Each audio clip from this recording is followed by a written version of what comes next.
அண்ணா சீரியல்ல இன்னைக்கு என்ன நடக்க போகுதுன்னு பார்க்கலாம் வாங்க வீடியோக்குள்ள போலாம். எப்படி சாப்பாடு டைமுக்கு வந்துட்டனால ஒத்த போட்டு பாயாசத்தை எடுத்துட்டு வா போ, ஜெயில் சாப்பாடு உடம்புக்கு ஒட்டுக்காது. இன்னைக்கு கல்யாணம் விருந்து ஒரு படி பிடிச்சிட வேண்டியதான். ஏலே பரணி, நீ டாக்டர் வெறும்பையா உன்னை சமைக்க போட்டுட்டானா? சரி விடு, ஆறுது வாரு, சாம்பார் ஊத்துங்கிறாங்க. என்னையா என்ன நக்கலா? ஏலே டாக்டர் பரணி, என்னது இது? கல்யாண வீடு கருமாதி வீடு ஆயிடக்கூடாது. என் கையில எல்லாம் ரொம்ப நேரம் நான் கட்டி போட்டிருக்க மாட்டேன். மரியாதையா உங்க அப்பனை வெளியில போக சொல்லுங்கிறாங்க சண்முகம். அண்ணே என்னது, ஜெயில போட்டேன்னு தானே சொன்னேன், ஒருவேளை தப்பிச்சிட்டாரா? முதல்ல அரெஸ்ட் பண்ணி இழுத்துட்டு போங்கிறாங்க பரணி.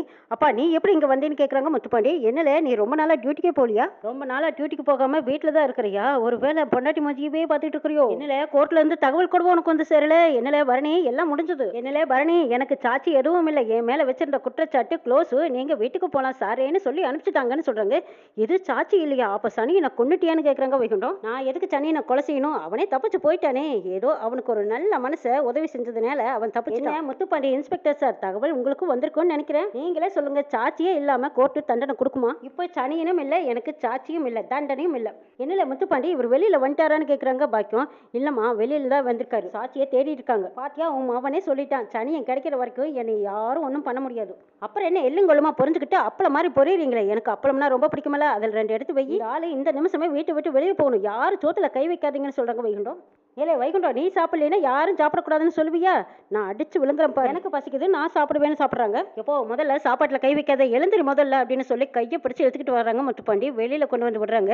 ஏய் முத்துப்பாண்டி, என்னல நாகரிகம் தெரியாமல் இருக்கிற? ஏடே, இந்த வீட்டுக்கு நீ தான் மாப்பிள்ளை கிடையாது. இதுக்கு முன்னாடியே நானும் இந்த வீட்டு மாப்பிள்ளை தான். எனக்கு தான் முதல் மரியாதை கிடைக்கணும். நீ போலீஸ்கார, உனக்கு இதெல்லாம் எங்கே தெரிய போகுது? பெத்த அப்ப மேலேயே கை வைப்பியான்னு சொல்லிட்டு கையில் இந்த சாப்பாட்டை ரசிச்சு அப்படியே சூப் சாப்பிட்டுட்டு இருக்கிறாங்க. இதெல்லாம் என்னலே சாப்பாடு? ருசியும் இல்லை, காரம் இல்லை, உப்பும் இல்லை, ஜெயில் சாப்பாடு மாதிரியே இருக்குது. ஏலே முத்துப்பாண்டி, ஒருவேளை ஜெயில் சாப்பாட்டை பாதி இங்க தூக்கிட்டியா? மாமனாருக்கு செலவு மிச்சம் பண்றியா? ஆமாமா, இவனுகிட்ட காசு எங்க இருக்கு? பாக்கியம் சீக்கிரம் வீட்டுக்கு வந்து சரி, எனக்கு பசிக்குது, சாப்பாடு ஒண்ணு வாங்குறாங்க. இங்க பாருங்க, நல்லது நடக்கிற வீட்டுல எனக்கு சாபம் மட வச்சிடாதீங்க. இங்க பாருல பாக்கியம், நான் குற்றவாளி இல்லைன்னு கோர்ட்டே தீர்ப்பு சொல்லிருச்சு.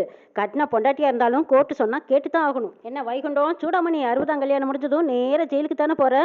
பரவாயில்ல தானே வந்திருக்க? பார்த்து போ, காத்து மலையமா இருக்கு, முக்காடு போட்டுக்கிட்டே போ. உன் புருஷன் சைக்கிள்ல கூட்டிட்டு போறானா இல்ல பஸ்ல கூட்டிட்டு போய் விடுற போறானா? 2 பேரும் போகும்போது மாலையோடவே போங்க, அப்பதான் அந்த மாலை உனக்கு ஹெல்ப்பா இருக்கும் கடைசியில அப்படின்னு சொல்லிட்டு போறாங்க. சரி எல்லாரும் தண்ணியாவது குடிப்பீங்களா? தவச்ச வாய்க்கு தண்ணி கொடுக்க மாட்டீங்க. சரி நான் போய்க்கிறேன் அப்படின்னு சொல்லிட்டு சவுந்தரபாண்டி போறாரு.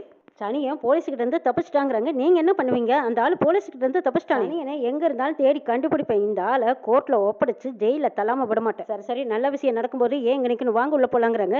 அந்த ஆளு முதல்ல ஜெயிலுக்கு போகணும், இல்லைன்னா என் கையால தான் சாவுங்கிறாங்க. பரணிக்காக பாக்குற, பரணிக்கு செஞ்சு கொடுத்த சத்தியத்துக்காக நான் கட்டுப்பட்டு நிக்கிறேன், இல்லைன்னா அந்த ஆளை அப்பவே உண்டு இல்லைன்னு பண்ணிருப்பேங்கிறாங்க சண்முகம். விசேஷங்களை நல்லபடியா முடிச்சுட்டாங்க. எப்படியோ நல்லபடியா விசேஷத்தை முடிச்சாச்சு. வாழை மரம் கட்டுறக்குள்ளே போதும் ஆயிடுச்சு. காலையில இருந்து ஒரே அலுப்பு. இப்ப படுத்தேன்னு வச்சுக்கோ, 10 மணி நேரம் அப்படியே நல்லா தூங்குவேன் தானே. காலையில இருந்து அங்க ஓடிக்கிட்டே ஒரே அலுப்பா தானே இருக்கும். உனக்கும் தானே சலுப்பா இருக்கும். நீ தூங்கலையான்னு கேக்குறாங்க சண்முகம். இல்லடா டேய், உனக்கு கவலையவே இல்லையாங்கிறாங்க. எதுக்கு கவலைப்படணும்? சந்தோஷமா இருக்க வேண்டிய நேரத்துல எதுக்கு கவலைப்படணுங்கிற கேட்குறாங்க சண்முகம். அம்மா மேல இருக்கிற கலங்கத்தை தொடச்சாச்சு. அப்பாவுக்கு அம்மாவுக்கு 60ஆம் கல்யாணமும் முடிச்சாச்சு. இனி அடுத்தது ரத்ன கல்யாணம் தான். அப்புறம் பிரிய ஆயிடுவோம்ல, அப்புறம் நம்ம வேலையை பார்க்க வேண்டியதானுங்கிறாங்க சண்முகம். அப்ப அந்த சவுந்தரபாண்டி, அவர் என்ன பண்ண போற? அப்படியே விட்டுற போறியா? ஆதாரத்தோட பிடிச்சு கொடுத்துட்டோம். ஆனா அந்த சனியன் தப்பிச்சிட்டாருன்னு சொல்லி இவர் வெளியில வந்துட்டாரு. கேஸே இல்லைன்னு சொல்லிட்டு இருக்கிறாரு. நம்ம வீட்டுக்கு வந்துட்டாரு. இவர் தான் சனினை எப்படியோ தப்பிக்க வச்சு ஆதாரத்தை அழிச்சு இப்போ கோர்ட்ல ஜாமீன் வாங்கிட்டு வந்திருப்பாரு நான் நினைக்கிறேங்கிறாங்க பரணி. அவர் வெளியே இருக்கிற போது நாம எப்படி நிம்மதியா இருக்க முடியும், நம்ம வேலையை பார்க்க முடியும்னு கேட்கறாங்க பரணி. எல்லாமே அந்த சனியன் செஞ்ச வேலைங்கிறாங்க. யார் செஞ்சா என்ன? வெளியில இருந்தாருன்னா ஏதாவது ஒரு பிளான் போட்டு ஏதாவது நம்ம குடும்பத்துக்கு சதி பண்ணிக்கிட்டே இருப்பாரு. இப்போ என்னதான் பண்றது? அடுத்தது நம்ம ரத்னாவுக்கு கல்யாணம் வச்சிருக்கோம். அவ கல்யாணம் இந்த தடவையும் நின்னதுன்னா அவ தாங்க மாட்டாடா. இவர் எப்படியும் அந்த கல்யாணத்தை தடுத்து நிறுத்த முயற்சி பண்ணுவாரு. படுத்தா அவர் முகம் தான் கண்ணுல முன்னாடி வந்து நிக்குது. தூங்கவே முடியலடா, நீ எப்படி தூங்க போறேன்னு கேக்குறாங்க. படுத்தா அந்த சனியனை எப்படியோ தப்பிக்க விட்டாங்க. சனியை ஒரு பல்லு பிடுங்கின பாம்பு. அவனை கழுத்தறுத்து போட்டு உங்க அப்பனை அப்படியே ஜெயிலுக்குள்ள கொண்டு தள்ளாம விட மாட்டேன் நான். எதுக்குடா இப்ப கோவப்படுறேன்னு கேக்குறாங்க பரணி. உங்க அப்பனை பத்தி பேசினா சந்தோஷமாவா இருக்க முடியும்? ரத்தம் கொதிக்கிறல. அவன் என்ன சின்ன காரியமா பண்ணி வச்சிருக்கான்னு கேக்குறாங்க சண்முகம். டேய் நீ கோவப்படு, நான் ஒன்றும் வேண்டான்னு சொல்லிட்டு இழக்காத. சனியனை பிடிக்கிறதா முக்கியம், அவசரப்படாது. அவனை பிடிச்சி எங்கள் அண்ணங்கிட்ட ஒப்படைச்சிரு. பாண்டி ரொம்ப நல்ல மனுஷனா மாறிட்டான், மிச்சத்தையெல்லாம் அவன் பார்த்துக்குவான், நீ விடுங்கிறாங்க. அவனை முழுசா நம்புறதா வேண்டாமானதா எனக்கு தெரியலைங்கிறாங்க சண்முகம். டேய், அத்தை கோயிலுக்கு போன போது அத்தையை கொலை பண்ண போகிற செய்தியே அவன் தானே சொன்னான். எப்படி பதறி போயிட்டான் பாத்தியல்ல? அப்போ அவன் எவ்வளவு மாறிட்டான் பாத்தியல்ல? அவன் நல்லவனா கெட்டவனாங்கிறத விட அவன் நல்லவனா என் மனசு ஏற்றுக்கவே மாட்டேங்குதுங்கிறாங்க சண்முகம். முதல்ல அந்த சனியனை பிடிச்சாவே எல்லா பிரச்சனையும் தீர்ந்துடுங்கிறாங்க. எந்திரிச்சதையும் கந்த சஷ்டி பாடுவேன். ஆனால் இப்போ காலையில் எந்திரிக்கும் போதே உங்கள் அப்பனை வெட்டுவேன் ஃபர்ஸ்ட் தான் சொல்ல முடியுது. சரி அதெல்லாம் விட இன்னைக்கு எம்படி சந்தோஷமா இருக்குல்ல. அப்பாவையும் அம்மாவையும் ஜோடியா சந்தோஷமா பார்க்கறக்கு எவ்வளவு சந்தோஷமா இருக்குதுங்கிறாங்க. ஆமாடா, முதல்ல அத்தை வேண்டாம் வேண்டான்னு சொன்னாங்க. ஆனா அதுக்கப்புறம் அவங்க முகத்துல எவ்வளவு சந்தோஷம் பாத்தீங்கல்ல. நிஜமாலுமே நம்ம ரொம்ப நல்ல காரியம் பண்ணியிருக்கோங்கிறாங்க பரணி. இந்த ஊரையே எத்தனை நாளைக்கு சுத்திட்டே இருப்பாங்க. அவங்களும் வெளியில திருச்சி, பழனி இப்படி எங்கேயாவது வெளியில கோயிலுக்கு போயிட்டு வரட்டுமே. நீ சொல்றதும் சரிதான். ஆனா வெளியில கோயிலுக்கு போயிட்டு வரட்டுங்கிறாங்க. ஏதேதோ கோயில் பேரையெல்லாம் சொல்றாங்க பரணி.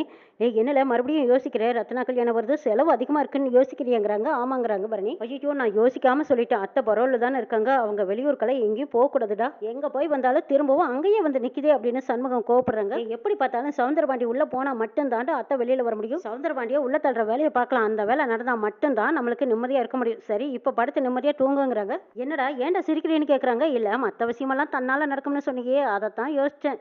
ஏதோ காஷ்மீர்ல எல்லாம் ஆப்பிள் இருக்குமாமே.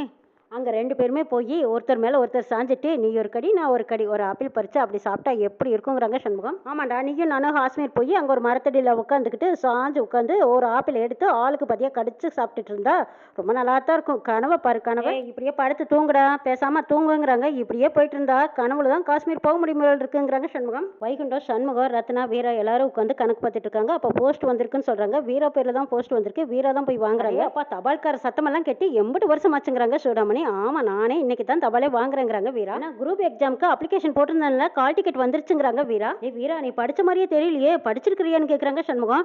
டேய் அவெல்லாம் எப்ப படிச்சுட்டு தான் இருக்கா, நான் கூட ஹெல்ப் பண்ணிட்டு தான் இருக்கேங்கிறாங்க பரணி. பாத்தியாத்தா சூடாமணி இந்த வீட்டுக்கு வந்த நேரம் எல்லாமே நல்லதாவே நடக்குது இல்லைங்கிறாங்க வைகுண்டம். எப்ப எக்ஸாம்னு கேக்குறாங்க. நாளைக்குங்கிறாங்க. சரி எங்க சென்டர் போட்டிருக்காங்கன்னு கேக்குறாங்க. மதுரையிலங்கிறாங்க. ஐயோ அவ்வளவு தூரமானு கேக்குறாங்க சூடாமணி. அப்போ நாளைக்கு நேரமே கிளம்பு, நான் கூட்டிட்டு போறேங்கிறாங்க சண்முகம். அண்ணே எக்ஸாம் எல்லாம் அரைகுறையா படிச்சுட்டு போய் எழுதுனா தூக்கம் தான் வரும். இப்பவே கிளம்பி போனா தான் நாளைக்கு 9 மணிக்கெல்லாம் போய் நல்லபடியா எழுதுவேங்கிறாங்க. ஐயோ கல்யாண வேலை இவ்வளவு வேலை கிடக்கும்போது எப்படி வருதுன்னு கேக்குறாங்க.